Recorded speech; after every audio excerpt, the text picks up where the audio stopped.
Welcome to HBCU Kingdom. I am no-win situation. Now today we're going to be talking about a player that recently got drafted from the SWAC to the NFL. But you know how they do some of us. He actually got cut. But we're going to be talking about this player right after this intro, James Houston. But first, run that intro. Let's go.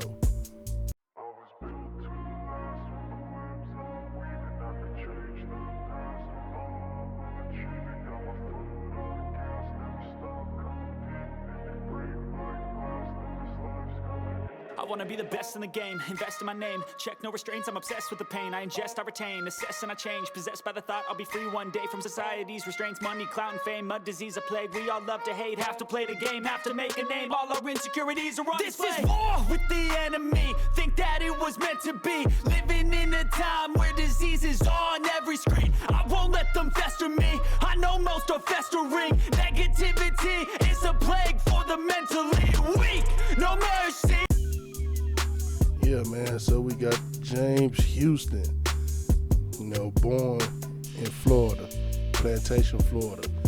Now, he did get drafted to the NFL, but how they do a lot of players from the HBCU nowadays, he was cut.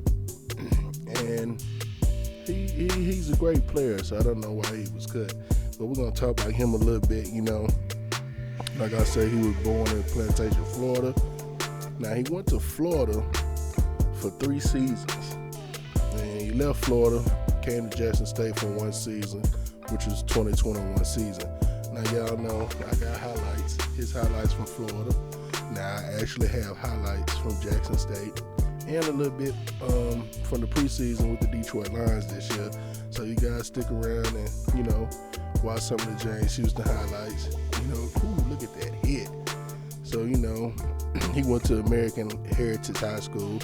Now, he was drafted in the 2022 draft, round 6, pick 217. So, he was actually drafted. But, like I said, they do a lot of our players like that recently, They draft them, and then for some reason they figure like they're not good players and they get cut. And it's only a handful of them that actually get drafted, 4 or 5. That's how it's been for the past decade, But, with Deion Sanders being the coach at Jackson State, he's shining light that the HBCU got great players, just like we had in the 60s and 70s when all these Hall of Fame players came from the SWAC.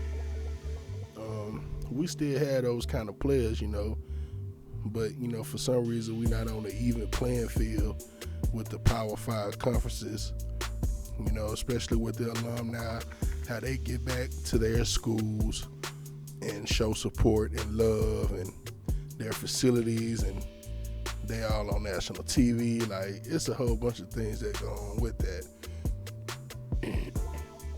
But when he was at Jackson State, that 1 season, he was actually first team all SWAC.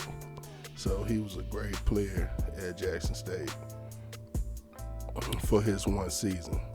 So in his only season with Jackson State, he recorded 70 tackles, 24.5 tackles for loss, 16.5 sacks, 7 forced fumbles, and an interception.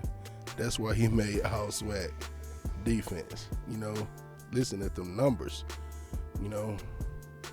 So, with him being cut, it's unfortunate, but hopefully it's not the end of him. He continued to keep fighting to make an NFL roster, to show that HBCU players are talented. And, like I like to tell people in my videos, especially the teenagers and stuff that's playing ball, keep trying, man. Don't give up. Don't let nobody deter you from doing what you want to do. Keep God first. Keep them in front of you, man, and you'll be in the NFL or NBA or MLB, whatever you want to do. Just keep them there. Just keep fighting. Don't let nobody tell you you're not good or you can't be the best. So I actually appreciate you guys watching the video. Like I say, I have more highlights from Jackson State and his preseason game that he did with the Detroit Lions. I have highlights of that as well. So you guys stick around and watch. So please leave a comment, subscribe, share the channel, man. Show some love.